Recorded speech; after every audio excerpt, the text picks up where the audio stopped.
queridos, a graça e a paz, como é que você está? Tudo bem? Então, estamos hoje na nossa 7ª aula e estaremos hoje falando de uma pessoa importantíssima quando nós falamos de avivamento, avivalistas ou história do avivamento, que é Martinho Lutero. Nós vamos falar sobre ele hoje, queridos, mas eu já vou pedindo a você que você possa compartilhar esse vídeo, que você possa inscrever no nosso canal e deixar o seu joinha, o seu like. Afinal de contas, estamos no YouTube, precisamos disso para fazer essa comunidade crescer.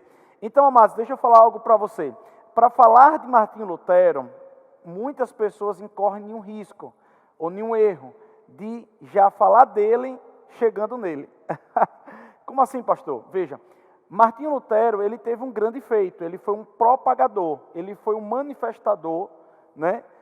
Ele trouxe uma manifestação daquilo que nós chamamos de protestantismo.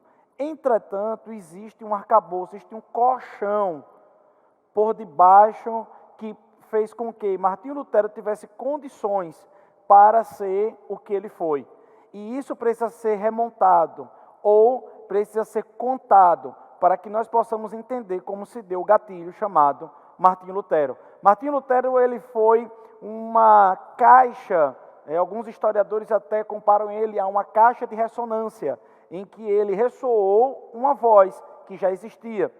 Outros falam que ele foi aquele ícone, né, uma figura emblemática para manifestar aquilo que ocorreu.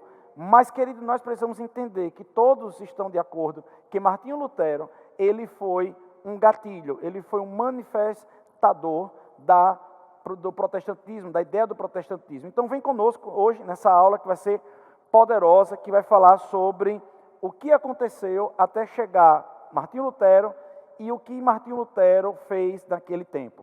E eu queria começar falando para vocês sobre um contexto que começa a acontecer já ali quando Constantino assume o Império Romano, praticamente uma grande parte do Império Romano, que depois passa por algumas transformações e o Império Romano acaba sendo fortalecido mais uma vez, né? É daí que surge Constantinopla e outras cidades, e também a cultura ela volta-se a reerguer, né? Então, queridos, é um momento importantíssimo também para a história da igreja, em que dá-se o nome de Igreja Imperial. Então, nós temos a Igreja Apostólica, a Igreja Perseguida e depois a Igreja Imperial. Quando nós estudamos a Igreja Imperial, depende muito do historiador, você vai perceber que durou um período de cerca de 300 anos. Esse período de 300 anos, alguns falam que seria a abertura para a prostituição dentro da igreja. Se você entende do que nós estamos falando, não entende que tipo de igreja nós estamos falando, vai lá para a primeira aula que você precisa assistir. Nós falamos sobre Igreja de Cristo e Igreja Cristã. Então, nós estamos falando agora sobre Igreja Cristã, que é o que? A manifestação, né? A materialização aqui na terra de um plano espiritual. Então, a igreja cristã aqui na terra agora estava sofrendo fortíssimos golpes, fortíssimos impactos. Por enquanto que alguns estavam celebrando, se alegrando com a abertura que o império estava dando para a manifestação cristã, sem correr o risco de haver uma perseguição, como eles foram perseguidos por décadas, e por que não dizer séculos. Então, naquele momento ali, eles encontraram respaldo para se tornar, e chegar a se tornar a religião, e aí é quando o cristianismo se torna religião, deixa de ser uma espiritualidade e se torna uma religião, e aí é quando ocorre o momento do cristianismo se tornar a religião principal do império. De perseguidos, eles vão receber agora um tempo de paz e daqui a pouco vão se tornar perseguidores. Que ironia do destino. Então, ali naquele momento, começa durante 300 anos, do século IV até o século VII, ali, né, depende muito do historiador, começa a acontecer a abertura para a prostituição dentro da igreja. Por exemplo, Constantino ele se torna sumo pontífice da igreja, deixou para a igreja cristã a responsabilidade espiritual, mas a conta do banco era dele. Então ele agora se tornou o administrador político-econômico da igreja. E a gente sabe pela história que Constantino somente nos últimos dias da sua vida se converteu de verdade ao cristianismo, pedindo inclusive para ser batizado nas águas. Ou seja, Constantino ele foi sumo pontífice da Igreja Católica.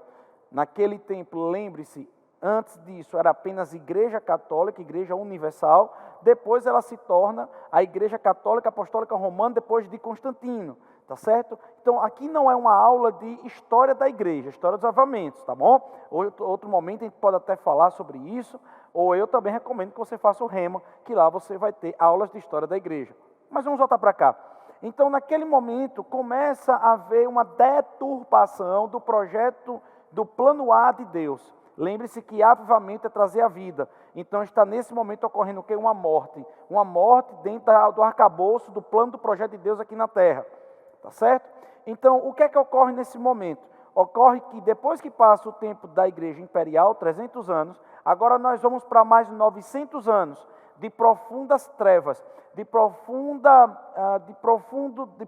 deturpação, prostituição, aniquilação do projeto de Deus. O nome disso se chama Igreja Medieval. A Igreja Medieval, ela surge nesse tempo para falar, querido, para atuar, melhor dizendo, de uma forma bem promíscua, com muita luxúria, com muita deturpação de visão, com muitos escândalos, tá certo? Então essa igreja medieval que está ali atuando oficialmente, agora ela está totalmente entrelaçada com o Estado, que aí surge uma expressão chamada status quo.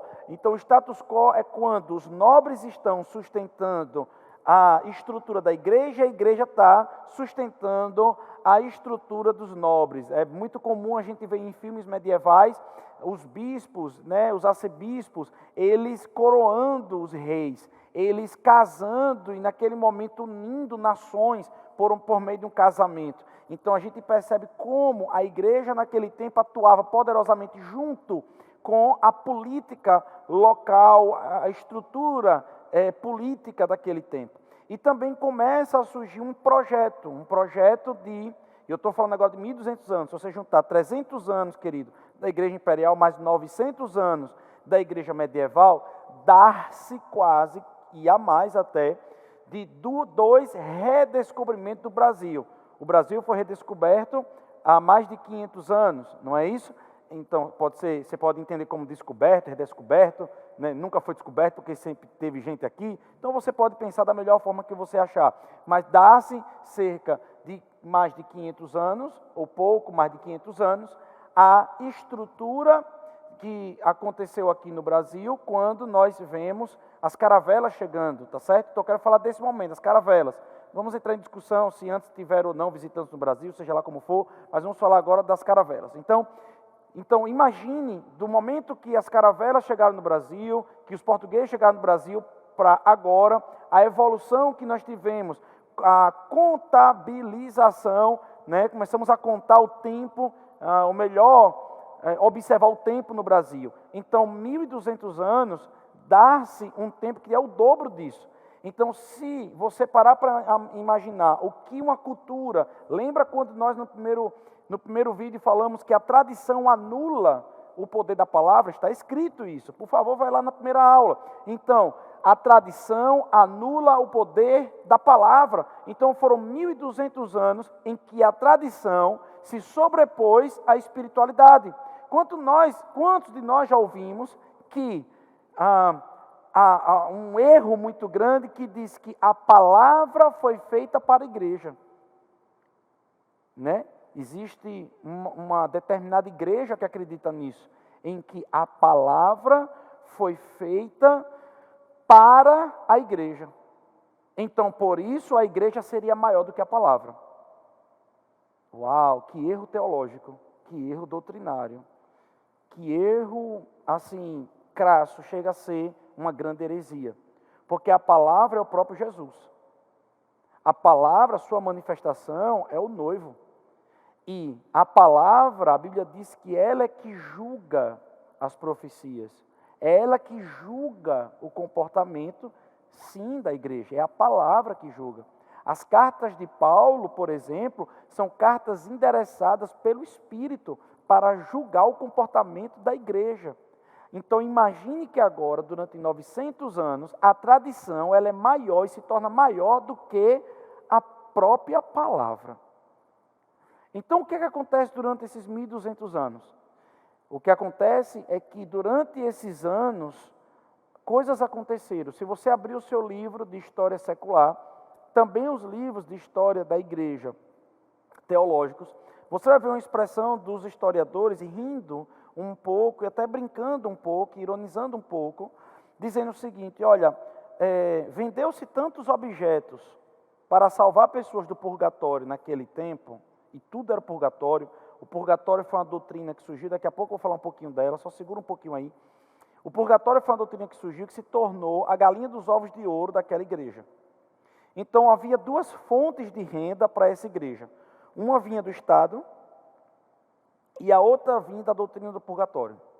Tudo era motivo para sair do purgatório, ou a pessoa ou as suas gerações. Então eram pagos atividades. Então dízimos e oferta, ensinar a igreja a dizimar e ofertar, foram coisas que foram abolidas praticamente. Então as pessoas ficaram viciadas, ou a igreja ficou viciada em colocar medo por meio do purgatório, ou colocar a questão do Estado também dependendo da igreja, ou a igreja dependendo do Estado. Então, a ideia central de Deus de as pessoas dizimarem e ofertarem, serem abençoadas, esse princípio acabou morrendo. E hoje muitas igrejas, muitos ministérios têm vergonha ou têm medo de falar de dízimos e ofertas. E a opinião pública hoje em dia critica os dízimos e ofertas, quando na verdade uma igreja que não depende dos dízimos e ofertas, ela está suscetível a ficar corrompida por um sistema. Pense bem comigo, pense bem. Imagine uma igreja que de forma velada, os seus membros, por amor à obra, por despertamento pelo ensino da palavra, dizime e oferta. O que é que acontece? Um ciclo, dá-se, dá e dá-se-vos-á, boa medida, recalcada, não é isso? Sacudido, transbordante. Então isso é um ciclo de prosperidade e honra, basicamente isso. E aí muitas pessoas ficam criticando se deve dizimar, se não deve dizimar, mas isso é uma tolice tão grande. A igreja precisa dos dízimos e oferta para não depender de sistemas humanos, simplesmente assim, ponto final. Então, quando a igreja ela fica dependendo, sabe, de cargos políticos, quando uma igreja fica dependendo, sabe, de uma forma escusa, de só um setor de irmãos, isso daí é uma visão que nós chamamos de uma visão constantina. É uma igreja que fica constantinizada, né? E que vai levando ela para a visão babilônica, a visão do mundo, um status quo mundano. Não, a igreja tem que ser livre. E quem dá essa liberdade à igreja? Os seus membros, pelo amor, tá certo?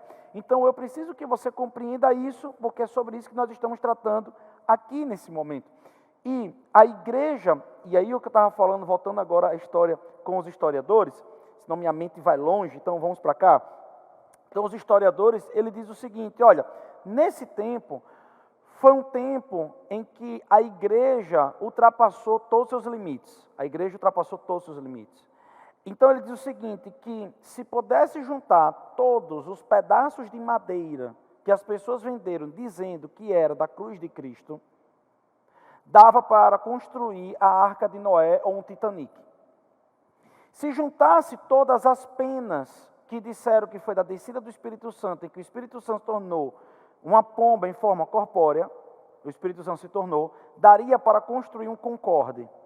Disseram o seguinte, que se pegasse todos os pedaços de pano, que disseram que foi do santo sudário de Jesus, e que venderam os seus pedacinhos, daria para vestir o Cristo Redentor lá no Rio de Janeiro. E também disseram o seguinte, se pegasse todos os ossos que disseram que seria Pedro, Pedro teria no mínimo pelo menos 4.000 cabeças. Seria um grande monstro. E como é que era praticamente essa forma de lidar? Essa forma de lidar era o seguinte, olha, se você comprar esse pedaço, você pode tirar até a 5ª geração da sua família do purgatório. Olha, se você venerar a cabeça de Pedro, for lá, topar na cabeça dele, em uma fila quilométrica, você vai tirar a sua família do purgatório. Era isso que acontecia. E, querido, de onde vem essa doutrina do purgatório? A doutrina do purgatório, que eu disse a você que era a galinha dos ovos de ouro, né? Só para vocês entenderem claramente, que nós estamos falando aqui, haviam duas doutrinas muito pesadas naquele tempo, era a doutrina do limbo e a doutrina do purgatório. A doutrina do limbo era para onde as crianças iriam, se morressem sem o batismo nas águas, o batismo por aspersão, por assim dizer. Então, elas iam para o limbo, mas Bento XVI acabou com o limbo. E eu fico me perguntando, para onde foram agora as crianças? Né? É apenas uma piada teológica. Entretanto, vamos para cá. Então, Bento XVI ele acaba com a doutrina do limbo, né? Então, muitos diziam assim, olha, se as crianças elas forem morrerem e não tiverem tido batismo, né? Elas vão ficar chorando no cemitério. Então, eu faço parte aqui do interior de Sergipe, e quantas histórias já ouvi que quando as crianças eram pequenas, passava pela frente ali daquele lugarzinho que ficou as crianças enterradas, ouvia-se a história de choros daquelas crianças e precisava fazer uma missa de 7º dia, então para poder arrancar elas do sofrimento do limbo. Sabe, queridos, a Bíblia diz, deixai vir as minhas criancinhas, porque das tais já é o reino dos céus. A gente pode um dia fazer um vídeo só sobre isso. Na verdade, se você entrar até no nosso canal e procurar direitinho, você vai ver uma ministração que nós já falamos sobre isso. Entretanto, queridos, a gente vai ver que a doutrina do purgatório ainda hoje existe. Talvez não exista da forma que era falada ou do jeito que era dito, mas hoje ainda existe a doutrina do purgatório. A doutrina do purgatório surgiu pelo erro interpretativo da palavra e também de um livro apócrifo. Surgiu da onde? De 2 Macabeus, capítulo 12, 41 a 45, em que um general de guerra, e nós sabemos que naquele tempo houve a descrição de Macabeus 1, Macabeus 2 é com relação a uma revolta que houve, né, naquele tempo, pelos Macabeus, antes da chegada de Jesus Cristo aqui na Terra, nos 400 anos de silêncio. Isso também daria só um vídeo sobre isso. Então, nesse momento, acontece a morte de um soldado do lado dos Macabeus. Então, ele diz o seguinte, olha, eu gostaria, parafraseando a passagem, olha, eu gostaria que o Senhor, na oração dele, tirasse ele do purgatório. Veja, em nenhum momento, inclusive no próprio livro de Macabeus, disse que Deus olhou do céu e disse, assim será, meu servo bom e fiel. Em nenhum momento diz isso. Né? Eu posso também, qualquer louco da face da terra pode também dizer bem assim, olha, vamos orar agora para que os marcianos se convertam. Isso não quer dizer, eu posso orar pela maior loucura do mundo, mas não quer dizer que Deus está recebendo, porque a minha Bíblia diz que a oração da gente tem que ser de acordo com a sua palavra. Pastor, onde está escrito isso? A Bíblia diz que para sempre está firmado nos céus a palavra do Senhor. Então, amados, nós precisamos entender que a palavra de Deus, ela é aquilo que vai trazer o norteador das nossas orações. Sabe, queridos, em Mateus 12, 32, também é um segundo parâmetro teológico para aqueles que defendem a doutrina do purgatório. Em Mateus 12, 32 diz o seguinte, que a Bíblia fala que contra o Espírito Santo não será perdoado nem neste mundo, nem no mundo que há de vir esse pecado. E aí, Ardon, o intérprete da palavra, ele diz o seguinte, que se nesse mundo, nem no próximo mundo, repara a interpretação, se nesse mundo, nem no próximo mundo, vai haver o perdão da blasfêmia contra o Espírito Santo, então quer dizer que outros pecados no próximo mundo poderá ser perdoado. Nós sabemos que nós não podemos interpretar a palavra de forma extensiva, de forma evangelástica, desse jeito. Nós não podemos fazer isso. Isso vai incorrer em um erro totalmente doutrinário, principalmente quando é um versículo que vai falar da blasfêmia contra o Espírito Santo, e nós não vamos ter tantas quantas outras referências sobre isso. Então eu não posso fazer dessa forma. Então eu tenho que, nesse versículo, que é quase que exclusivo, usar a interpretação exegética literal. É desse jeito, ponto final. A hermenêutica, a ciência da interpretação, fala dessa forma. Tá certo?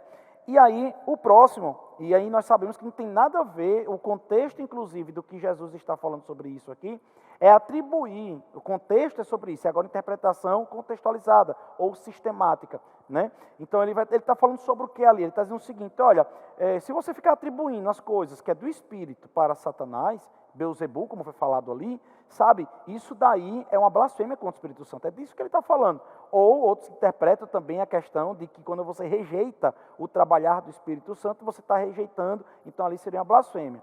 Agora, você não pode estabelecer um purgatório, um local, né? Vamos agora estabelecer metafisicamente um local e arquitetar esse local e dizer que nesse local acontecem tantas coisas por um versículo que nem está claro assim. Então, isso é um erro muito grande.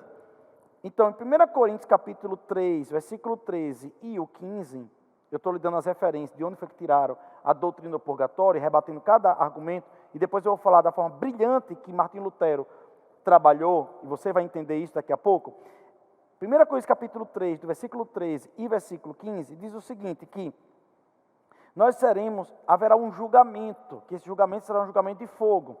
Mas nós sabemos muito bem do que está sendo falado aqui. Está sendo falado sobre o julgamento da igreja, em que essa igreja ela vai ser julgada enquanto suas obras, aquela história da palha, do feno, da questão das pedras preciosas e do ouro. Então, o que foi feito na carne, ou pela carne, que não trouxe honra e glória para Deus, aquilo dali, o que é que a Bíblia diz, que vai ser como palha e como madeira, vai ser queimado. E aquilo que vai ser, que trouxe glória e honra para Deus, né, o perfeito galardão, o completo galardão, a gente sabe e entende que isso daí vai acontecer o quê? Vai se transformar em ouro e em pedras preciosas. E aí é uma figura que vai demonstrar como vai compor o nosso galardão, tá certo? Então, é sobre isso que está sendo tratado e não um local, mas uma condição, não um local. Consegue entender?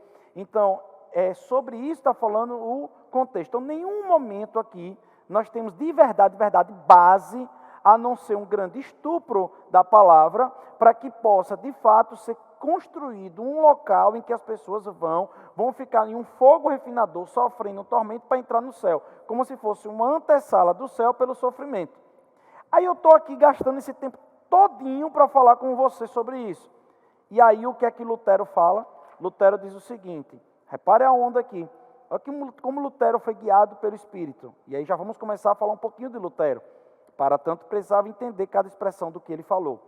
Então, ele chega em uma igreja, escuta isso, em uma igreja, uau, de 1.200 anos, enraizado. Em 1.200 anos, Lutero, ele lança um argumento. Vem cá, se o Papa, através das indulgências, ele pode, através de uma assinatura e um documento, livrar uma pessoa, uma família, até por gerações, do purgatório, por que ele não faz um documento erga omnes e ele libera toda a humanidade e as gerações do purgatório? Já que ele é o vicários de Cristo. Então, querido, as pessoas, depois de 1.200 anos cauterizadas, as pessoas escutavam expressões tão simples de entender como essa e começavam a dizer, rapaz, não é que é mesmo? E parece que aquelas atitudes que eles estavam tomando começou a ficar infantilizadas. Sabe, queridos, deixa eu dizer algo para você, por favor, entenda e por favor, me compreenda nesse momento, por gentileza.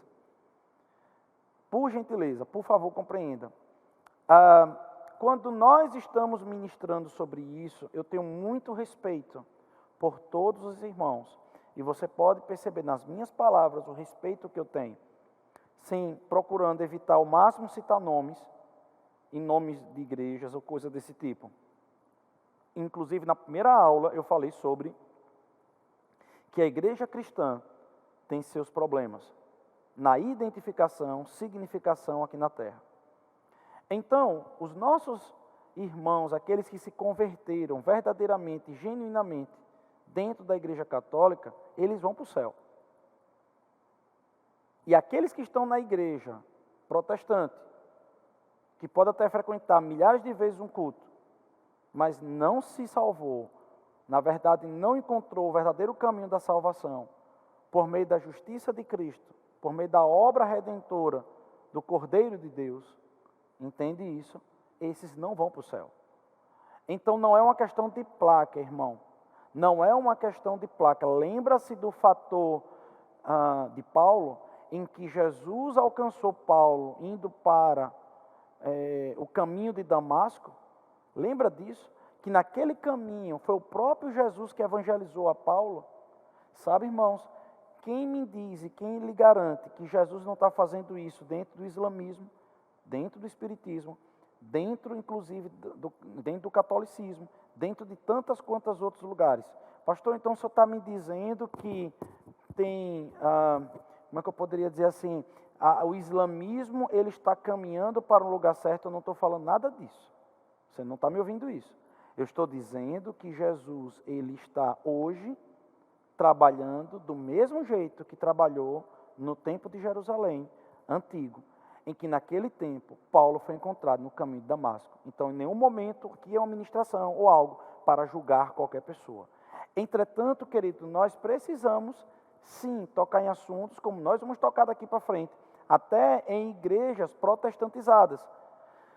No que diz respeito, querido, aqui ao que estava acontecendo naquele tempo, eu não vou ler tudo o que estava ocorrendo, mas a doutrina do purgatório ela foi estabelecida no ano 503 depois de Cristo. E tudo era motivo para tirar do purgatório. Tudo era motivo para que isso acontecesse. Uso de velas, uso de santos, uso de determinados tipos de missas, uso de, muitas vezes, a questão de água benta, a questão também de canonizações, e por aí vai. Então, existe uma gama de situações que estavam norteando por meio do purgatório. Desculpe, Martinho Lutero entendeu claramente que esse era um alvo a ser tocado doutrinariamente, para libertar o povo. E ele chega naquele momento e ele diz o seguinte: olha, o Papa poderia, em uma só assinatura, libertar todo mundo do purgatório e já entrar no céu. E aquelas expressões começaram a bater fortemente. Mas, querido, durante aquele tempo, houve algumas situações que a gente também precisa tocar para poder chegar na questão ainda de Martinho Lutero. Número 1, durante esse tempo foi estabelecido, por exemplo, a imposição do celibato clerical. Cerca de quase 1000 anos depois da igreja estabelecida aqui na Terra, depois de Cristo, 1000 anos praticamente aqui na Terra, foi estabelecido o celibato clerical. E o que seria o celibato clerical? Seria que os sacerdotes, eles não poderiam se casar para poder estar lá exercendo o sacerdócio. Mas quase 1000 anos os sacerdotes puderam se casar. E por que agora não pode? Alguns historiadores dizem que o fato foi que, pelo direito canônico anterior, é que quando um homem se casava com a mulher e ele chancelava os votos sacerdotais, metade da sua herança ficava para a sua esposa, quando morresse, e metade ficaria para a igreja. E nesse tempo houve uma determinação para que o todo ficasse para a igreja. E aí esses homens não poderiam se casar para não dividir a herança. Isso foi um argumento lançado por alguns historiadores. Entretanto, querido, o mais importante é que nós venhamos a saber o seguinte, que em Timóteo está escrito que o bispo, quem é o bispo? É um pastor, é um padre, ou um pastor de padres, ou um pastor de pastores, por assim dizer. O bispo, ele seja irrepreensível, esposo só de uma mulher. Uau! A Bíblia diz que Jesus ele foi curar a sogra de Pedro. E quando Paulo vai falar sobre o casamento, ele diz que religiões surgiriam, pessoas surgiriam pregando, até doutrina de demônios, proibindo o casamento. E Paulo ainda diz o seguinte, para finalizar, ele diz o seguinte: vem cá, os irmãos de Jesus, os apóstolos, aqueles que andam com os apóstolos são casados? Eu também não posso me casar com uma mulher crente? Está escrito. Então o próprio Paulo fala sobre isso, que até ele tinha vontade de se casar. Então, irmãos, em nenhum momento a Bíblia vai trazer preconceito ou criminalizar a questão de um sacerdote se casar, muito pelo contrário. Agora, existe uma condição, sim, na Bíblia, no que diz respeito a pessoas não se casarem. Qual é essa? A você ser eunuco de nascença. O que é eunuco de nascença? É uma pessoa assexuada. É uma pessoa que não tem desejo sexual de forma alguma. Então, não teria problema, é por isso que Paulo também trata desse assunto. Entretanto, seria uma exceção, porque a regra do ministério é que os bispos fossem irrepreensíveis e fossem casados. Se o bispo era para estar casado, imagine os outros. E também os apóstolos, Paulo fala, os que seguiam os apóstolos, os irmãos de Jesus, eram casados. Então, irmãos, não tem para onde correr. O ministério, sim, é um ministério de família. Agora, esse ministério de família não pode acusar aquele que não quer casar. Agora, aquele que não quer casar não pode estabelecer como regra o não casar. Muito pelo contrário, a regra seria casar. Vocês entenderam isso? Então, Martinho Lutero, ele acaba também entendendo isso e ele também se casa. Agora, durante aquele tempo, surgiu também uma estruturação por meio de documentos falsos. A igreja se utilizou naquele tempo, a igreja daquele tempo se utilizou de dois problemas, ou de duas fraudes. O nome disso eram chamados de fraudes pias. Fraudes pias foi a forma que a igreja quis avançar também se utilizando de fraudes documentais. Uma fraude foi a doação de Constantino, que decretava alguns territórios gigantescos que, segundo a igreja, ela disse que Constantino doou para ela. Mas depois ficou provado que esses documentos eram falsos. A outra questão também eram os decretos pseudos isidorianos. Também vinha nessa mesma vertente, mas também vinha falando que nenhum tribunal poderia julgar os clérigos, apenas poderia ser julgado os clérigos pelo próprio tribunal canônico do clero, por assim dizer. Então, irmãos, documentos que iam querendo fortalecer a igreja daquele tempo também. E eu estou chegando em um ponto, tá? Então, o que é que ocorre? Passado esse tempo, homens começaram a entender que estava havendo abusos, estava havendo, naquele momento, uma distorção muito grande da originalidade daquilo que a Bíblia diz e aquilo que era a vontade de Jesus para com sua igreja. Então, em 1380, John Wycliffe, ele se levanta, 1380. Quem era John Wycliffe? O reitor da Universidade de Oxford. Uau! Eu quero que você entenda muito bem isso. O berço do protestantismo nunca foi a ignorância. O berço do protestantismo sempre foi a inteligência, a racionalidade. Então, o reitor de Oxford, John Wycliffe, ele traduz a Bíblia para o inglês. E você pode entrar na internet e colocar aí John Wycliffe, tá? E colocar a Bíblia traduzida por John Wycliffe. Até hoje existe essa Bíblia. A Bíblia mesmo que ele fez, a primeira, a 01. Sabe, queridos, eu boto até ela nas minhas aulas quando eu dou pessoalmente, é fantástica. E ver o cuidado, os desenhos que ele fez, é coisa muito linda. E John Wycliffe, ele viu um versículo, e esse versículo rasgou dentro dele. E conhecereis a verdade, e a verdade vos libertará. E conhecereis a verdade, e a verdade vos libertará. Querido, esse versículo praticamente é que também vai nortear as 5 solas de Martinho Lutero. É um versículo que vai ter um espírito, é um versículo que vai se tornar rema para os primeiros reavivalistas.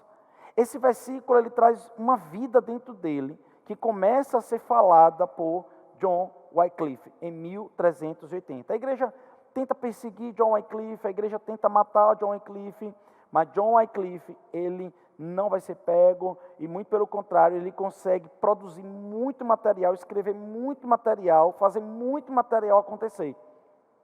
E em 1415, cerca de 35 anos depois, um sacerdote da igreja daquele tempo, em 1415, esse sacerdote começa a ler os livros escritos de John Wycliffe. O nome desse sacerdote é Jan Hus, ou João o Ganso.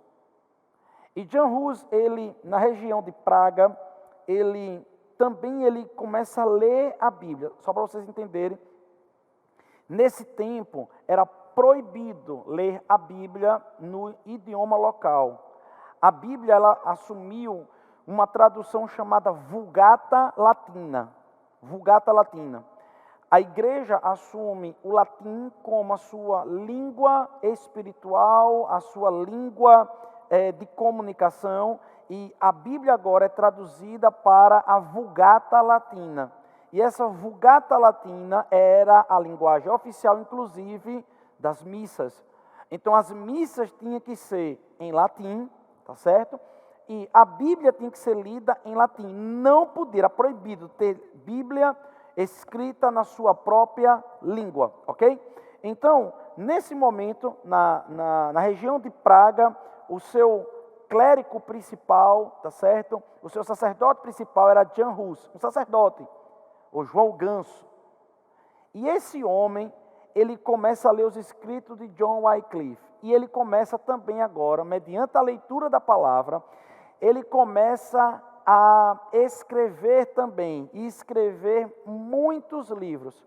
Se você parar para analisar e perguntar, pastor, qual era o teor desses livros? Era falando exatamente sobre aquela primeira onda dos reformados, que seria a salvação pela fé, pela graça, pela palavra.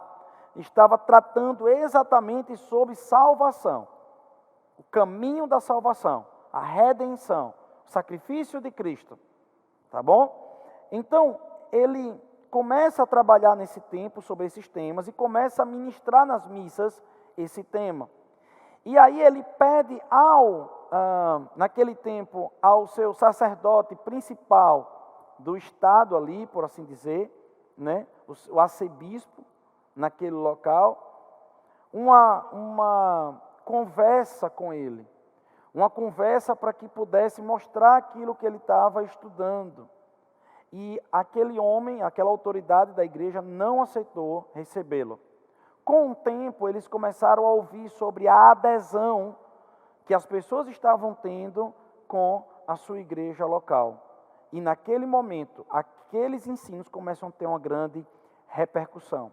Vale ressaltar, querido, que nós estamos dando pulos aqui na história, nós estamos dando muitos pulos. Eu não estou me preocupando com as datas, eu estou me preocupando mais com o espírito da coisa. Eu quero dizer para você que eu poderia abrir um parêntese para falar de Francisco de Assis e aquela pessoa que é conhecida como Santo Antônio. Então, São Francisco de Assis e Santo Antônio, conhecido popularmente dessa forma, eles também foram perseguidos e quase foram vistos como reformadores. Santo Antônio, ele pegava o dinheiro da paróquia e distribuía entre os irmãos, entre aqueles que estavam precisando para se casar, para arrumar sua casa, um móvel, isso, aquilo, e também aos pobres. E a igreja não gostou nada dessa história, de no lugar de mandar o dinheiro para a sua base, está distribuindo entre as pessoas da sua comunidade o dinheiro que seria o dinheiro da igreja. E Francisco de Assis, ele protestou, inclusive existem textos que ele bate com força, tá certo? Nos seus colegas de ministério, por assim dizer. Tem momento que ele vai para dentro de uma caverna, tem momentos que ele vai de forma física mesmo protestar, tá certo? Contra a luxúria da igreja, tá certo? Ele não está, eu quero que você entenda isso, por gentileza, ele não está criticando o luxo dos leigos, por assim dizer, mas ele está criticando as palavras que ele está criticando a própria igreja, navalha na carne, tá certo? Então, voltando para John Hus e entendendo que vários sacerdotes, eles de alguma forma não estavam concordando com o comportamento da igreja, tá certo? John Hus, ele agora é preso, e quando ele é preso, certo? Eu estou encurtando a história dele. ele vai agora diante desse homem, né, dessa autoridade ali eclesiástica. E esse homem chega e diz bem assim: olha, você não sabe o tempo que nós estamos vivendo agora, em que os islâmicos estão tentando avançar, e a Igreja Católica, ela é a única que está se contrapondo, ela está tentando salvar uma Europa que pode vir a se tornar islâmica, em que os nossos inimigos estão avançando. E ali, John Hus, ele tenta argumentar, e o arcebispo ali, a autoridade ali, ele tenta também se posicionar, e surge um momento da conversa que John Hus escuta desse arcebispo o seguinte: olha, o Evangelho, ele é um martelo que nós utilizamos para esmagar a cabeça dos nossos inimigos. E John Hus, ele lembra dos escritos de Paulo, e ele diz assim: existe um caminho de sobremodo mais excelente, que é o amor. O Evangelho é amor. E naquele momento, diante daquela divergência doutrinária, John Hus é preso, é levado a um calabouço que fica nos esgotos, tá certo? Ele passa por esse constrangimento, por esse sofrimento, e ele vai para algumas sessões do seu julgamento. Chega um determinado momento, né, do seu julgamento, juízes eclesiásticos ali, em que ele começa a ser julgado pelos seus escritos. John Hus diz o seguinte: por favor, dê uma olhada, por gentileza, em todos os meus escritos, olhe todos os livros que eu tenho, e por favor me diga onde está doutrinariamente, perante a Bíblia, errado. Se você me mostrar pela Bíblia onde eu estou errado, eu rasgo, e muito pelo contrário, vou escrever tantas coisas quanto, pedindo perdão e me arrependendo do meu erro. E naquele momento fica-se claro que o julgamento dele está sendo totalmente injusto, porque nenhum daqueles juízes, era um concílio de juízes, nenhum daqueles juízes teria lido qualquer que seja de um dos seus livros ou pedaço dos seus livros. E aí, em um outro julgamento, que já foi o último julgamento, ou sessão, ou audiência de julgamento, ele chega e diz o seguinte: olha, em nome de Jesus, por favor, leia meus livros e me diga onde eu errei. E naquele momento, algum dos juízes diz o seguinte: olha, blasfêmia. Ele usou o nome de Jesus sem usar o nome de nenhum santo, antes de usar o nome de Jesus. Naquele momento, John Hus é condenado à fogueira. E antes de se dirigir para a fogueira, você vai ver cartoons daquele tempo, desenhos daquele tempo. Antes dele ir para a fogueira, é colocado nele um manto. E nesse manto, com várias palavras de maldição. E ele diz assim: olha, não tem nenhum problema, pode colocar esse manto sobre mim, porque nesse momento também Jesus está preparando um manto alvo como a neve, branco, as vestes de louvor. E ali também é colocado sobre ele um chapéu engraçado, em que havia figuras de demônios brigando pela sua alma, né? Eles estavam blasfemando ele. E naquele momento também estavam escrevendo a sua excomungação da igreja. E ali, quando é colocado na cabeça dele aquele chapéu, ele vai e diz o seguinte: olha, não tem problema também, vocês podem colocar esse chapéu em mim, porém, Jesus está preparando uma coroa da glória para mim, porque até o final eu louvarei o seu nome. Quando John Hus está sendo levado para a fogueira, ele profetiza, ele diz: hoje vocês estão matando um ganso, mas daqui a algum tempo vai se levantar um cisne, e esse cisne vocês não vão poder matar. Exatamente 100 anos depois, Martinho Lutero estava sendo levado para o julgamento, e ele se lembra dessa história. A profecia havia de se cumprir. A igreja tentou matar de todas as formas Lutero, mas ele foi protegido o tempo todo para que ele pudesse cumprir a sua missão. Sabe, queridos, e surgiu uma expressão por causa da morte de John Hus, talvez você nem sabe, apenas uma curiosidade, que essa expressão até hoje a gente usa: está frito. Essa expressão foi utilizada logo no momento que finalizou a execução de John Hus, que diz lá: está frito. Inclusive está lá escrito também no lugar onde John Hus foi morto. Nós precisamos ser muito honestos e sinceros, e até o final vou usar tudo que nós temos para poder ensinar a você. Foi muito bonito a decisão que o Papa João Paulo II tomou, em que o Papa João Paulo II pediu perdão em nome da igreja por esse ato que foi feito contra Jan Hus. E houve também a reintegração de Jan Hus aos documentos da Igreja Católica, tirando a exclusão dele. Sabe, queridos, nós precisamos entender exatamente isso que eu estou tentando falar. E, por favor, me escute. Há muito respeito por detrás dessas aulas. Por isso que eu estou me esmerando a colocar os fatos da melhor forma possível. Tá bom? Amém? Glória a Deus. Então, passados de Jan Hus, nós chegamos agora em 1452. Mais cerca de 30 anos à frente agora. Está entendendo isso? Com um homem chamado, um clérigo também, um sacerdote também chamado Jerônimo de Savonarola. Uau! Jerônimo de Savonarola, ele era um monge lá em Florença. E ele dentro do mosteiro, naquele tempo, havia um responsável para sair, para fazer as compras. Você sabe que quando a pessoa decide ser monge, ele não pode mais sair, ele vive enclausurado.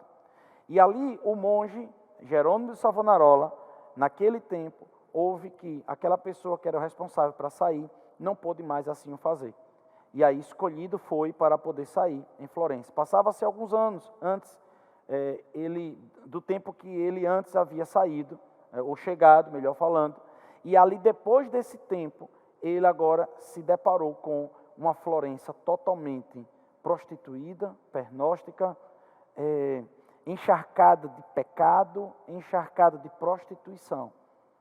O seu carnaval era algo tão promíscuo, que se levantava assim uma atmosfera satânica na cidade. E quando ele voltou para o mosteiro, ele começou a chorar copiosamente e pedindo a Deus revelação, pedindo a Deus ajuda. E ele foi, naquele momento, levantado pelo Espírito Santo. Diz a história que ele foi cheio pelo Espírito Santo. E ele pediu a autorização para sair e assumir a paróquia de Florença. E aí agora a história conta, por vários relatos, que Jerônimo de Savonarola, ele começava a pregar nas missas. E essas pregações eram tão poderosas, tão proféticas, tão fortes, que o rosto dele ficava transfigurado. E o rosto dele ficava como que de luz. E as pregações dele eram tão fortes que as pessoas saíam gritando em arrependimento por todos os cantos de saída da igreja. E durante a semana ainda se ouvia o choro dessas pessoas. Uau! Fantástico, não é isso?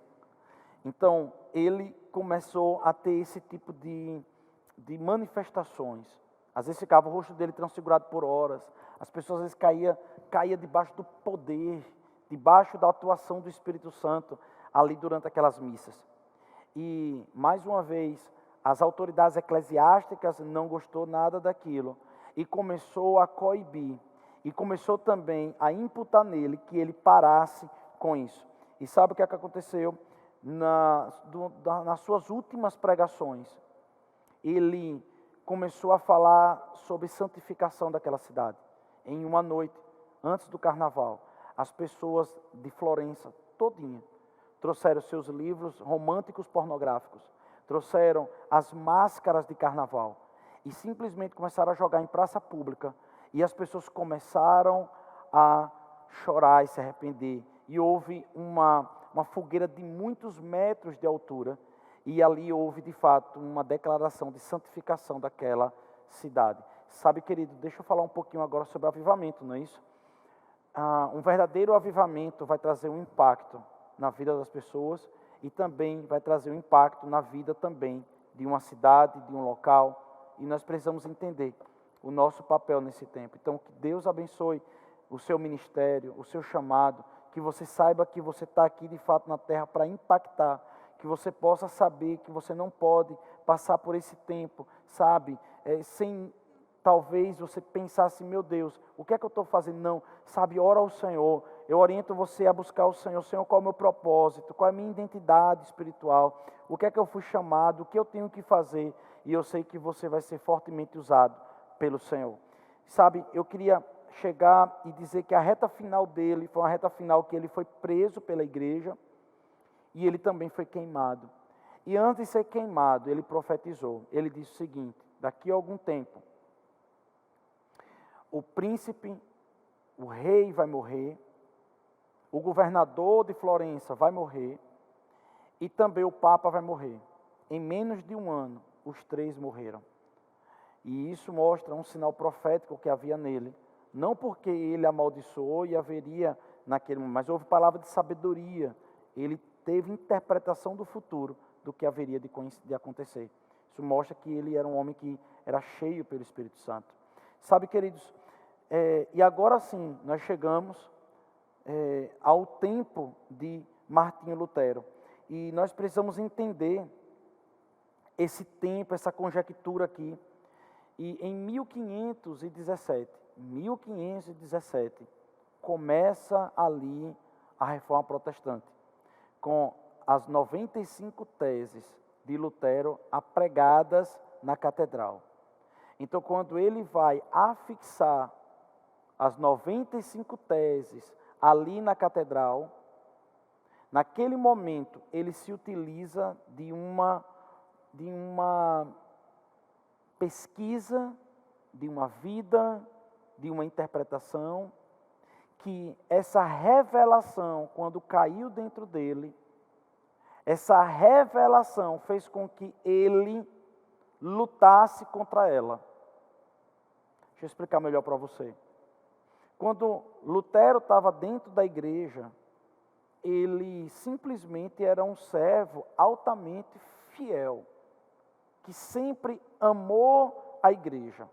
Nunca Lutero quis, e você consegue entender claramente isso, ele nunca quis romper com a igreja.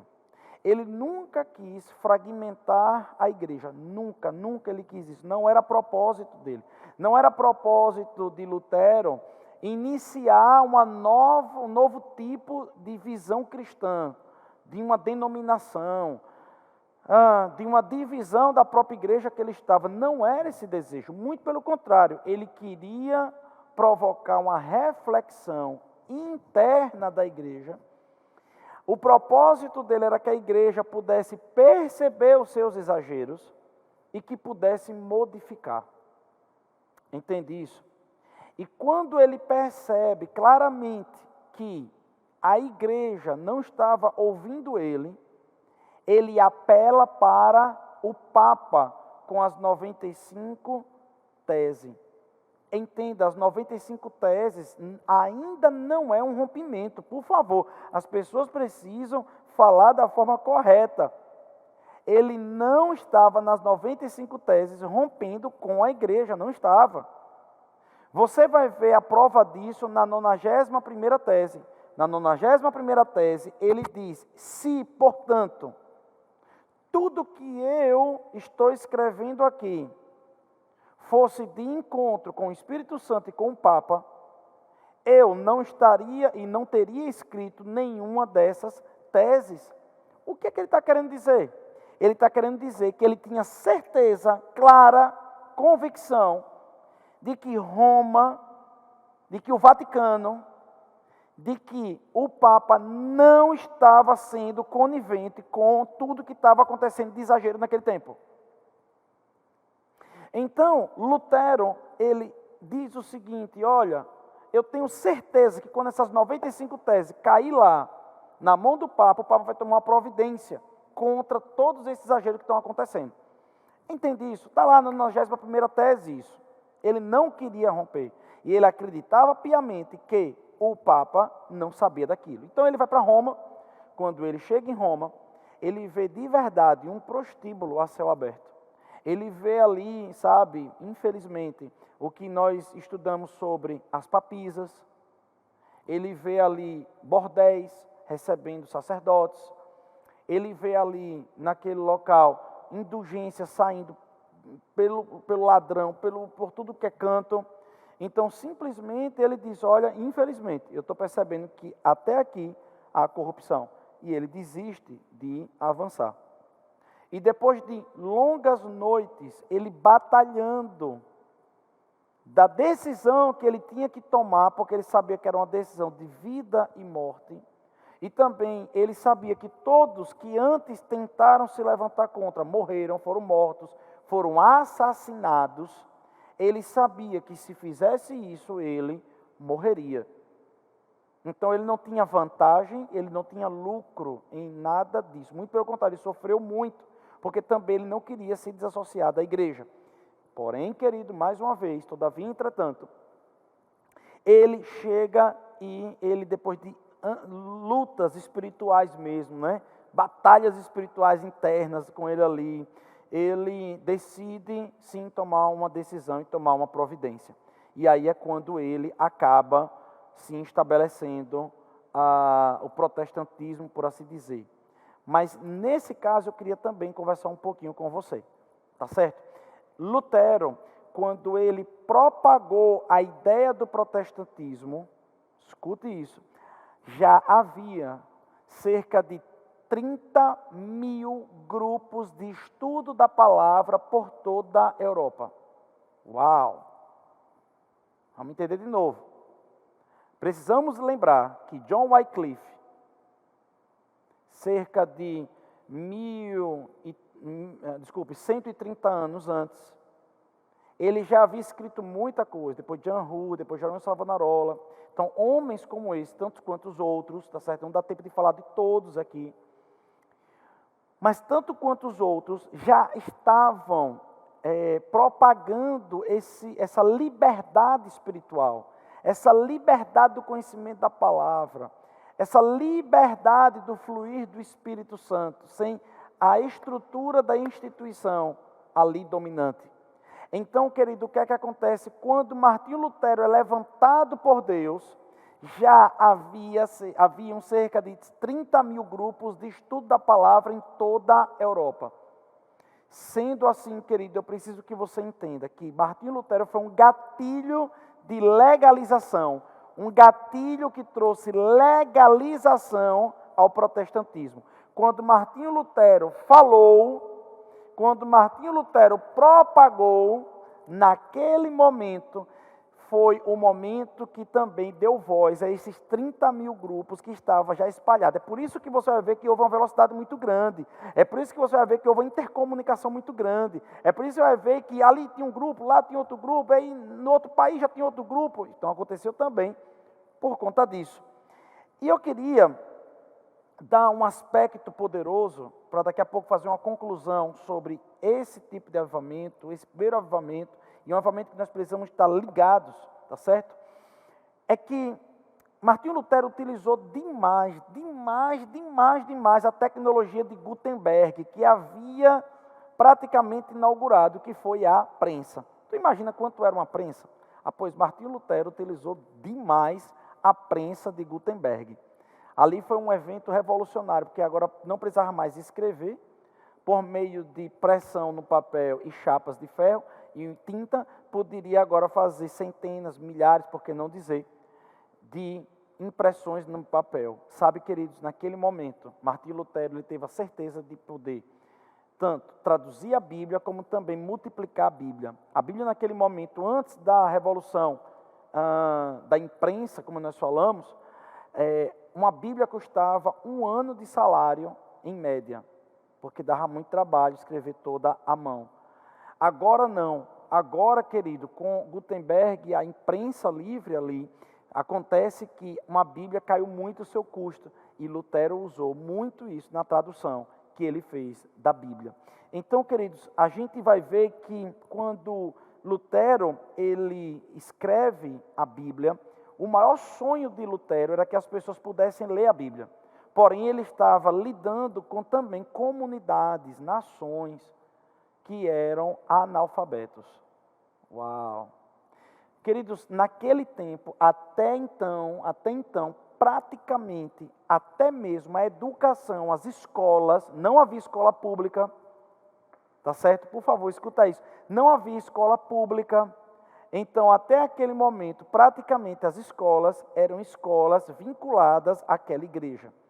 Então, aquela igreja, a igreja medieval, ela exercia influência na formação intelectual das pessoas.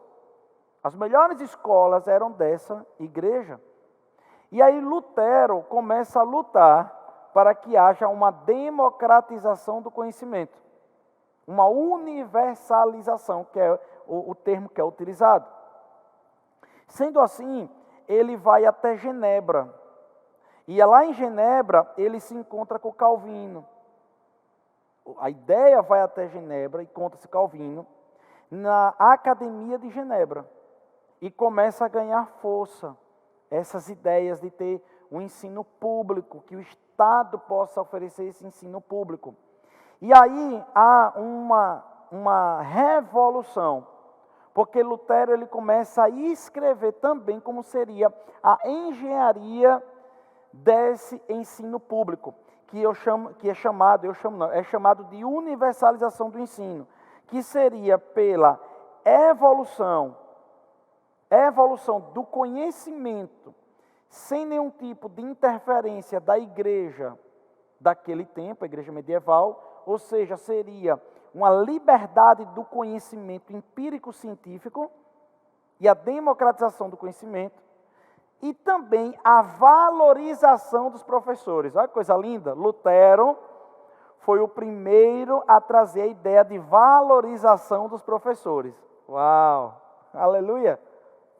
E ele consegue, nesse momento, agora em 1524, lá em Gotha, tá certo? Gotha, nas regiões germânicas, fundar a primeira escola pública com um plano escolar chamado Plano Escolar Saxônico. Pastor, porque eu só trouxe tudo isso aqui. E aí acontece o quê? Que começa a se espalhar pela Europa as escolas que dava conhecimento para as pessoas e que as pessoas podiam agora ler a Bíblia. Lutero, querido, ele em nenhum momento, sabe, as pessoas tentam denigrir a imagem de Lutero. Em nenhum momento Lutero, ele queria rasgar, romper com a igreja. Eu já mostrei aqui para você. E também Lutero, ele nunca, por assim dizer, estabeleceu ou também colocou o protestantismo para ser prostituído, por assim dizer, pela compra dos nobres. Não. Os nobres naquele tempo já estavam se sentindo sufocados pela própria igreja daquele tempo. E sim, eles colocam a mão sobre Lutero. Mas também, deixa eu lembrar você, foi por causa de um nobre que Santo Antônio não foi morto pela igreja. E também foi por causa dos populares e das pessoas que São Francisco também não foi morto. E isso é necessário falar. Porque naquele tempo era comum em que homens como Lutero fossem mortos por causa de ideias revolucionárias e diferentes. E aí os nobres naquele tempo, sim, disseram, se vai matar Lutero, vai ter que matar a gente antes. E por causa disso, Lutero consegue estabelecer, ele é usado por Deus para ser o canal de legalização do protestantismo em toda a Europa, trazendo liberdade a esses 30 mil grupos de estudo da palavra, e homens como Calvino e tantos quantos outros homens puderam sim experimentar e vivenciar a experiência protestante, em que a experiência protestante trouxe para nós a convicção de que nós somos salvos pela graça, salvos pela fé e salvos muito mais por um nome, pelo que Jesus ele fez naquela cruz, do que por obras. Nós não fomos salvos pelas obras, mas nós somos salvos para fazer boas obras. Eu vou repetir isso. Não são as boas obras que nos salvam, mas nós fomos salvos para fazer as boas obras. É uma identidade, é uma digital daqueles que são salvos, é uma manifestação daqueles que são salvos fazer boas obras, querido. A Bíblia diz que sem obras a nossa fé é morta. Agora deixa eu dizer algo para você. Também Lutero não foi perfeito. E isso é importante a gente falar. Muitas doutrinas, como o cão de Deus, Lutero, ele vacilou, ele errou. Porque Lutero não é Jesus. Lutero não é Deus. E ninguém vai de nenhum modo, por assim dizer, endeusar Lutero. Nós entendemos todos os acertos e todos os erros dele. Inclusive a questão da doutrina da cessação dos dons, em que em uma das aulas eu acabei falando para vocês. Mas nós precisamos compreender que as 5 solas protestantes são sim respaldadas biblicamente. E é dessa forma que nós cremos. Então eu queria fazer uma conclusão com você. Ser um avivalista, sim, é trazer um impacto social.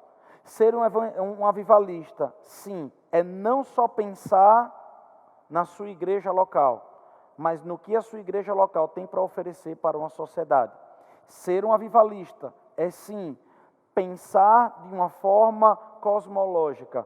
É pensar, sim, o quanto nós podemos ser relevantes para uma sociedade, para uma cidade. É pensar, sim, nas nossas microatitudes, aonde nós estamos e naquilo que nós falamos e como nós falamos. É pensar, sim, em que nós precisamos, tanto individualmente, quanto em família, quanto em igreja, e precisamos sim salgar toda uma comunidade. E às vezes salgar não é só curar, não é só profetizar, mas é sim trabalhar com a educação, com o social, com a política, com a economia. Isso é fruto de um verdadeiro avivamento. Sabe, queridos, eu quero dizer isso para você. Se nós somos salvos, nós fomos levantados para não só salvar pessoas. Quando digo só, não é simplificando, mas é não permitir que morra nisso, ou pare nisso. Não. Nós precisamos tocar em cada uma dessas áreas. E eu quero dizer para você que o protestantismo, ele iniciou com base em homens que amavam estudar a palavra, conhecer e se aprofundar. Que Deus abençoe você na autoridade do nome de Jesus. E eu espero que você possa, de alguma forma, ser inspirado por tudo isso que a gente está falando e que de alguma forma possa se significar com o seu chamado e com o seu ministério. E antes de finalizar, eu quero pedir a você que deixe o seu joinha, deixe o seu like, multiplique esse vídeo, passe para a maior quantidade de pessoas e que você possa também se inscrever no nosso canal. Até a próxima aula. Que Deus te abençoe na autoridade do nome de Jesus.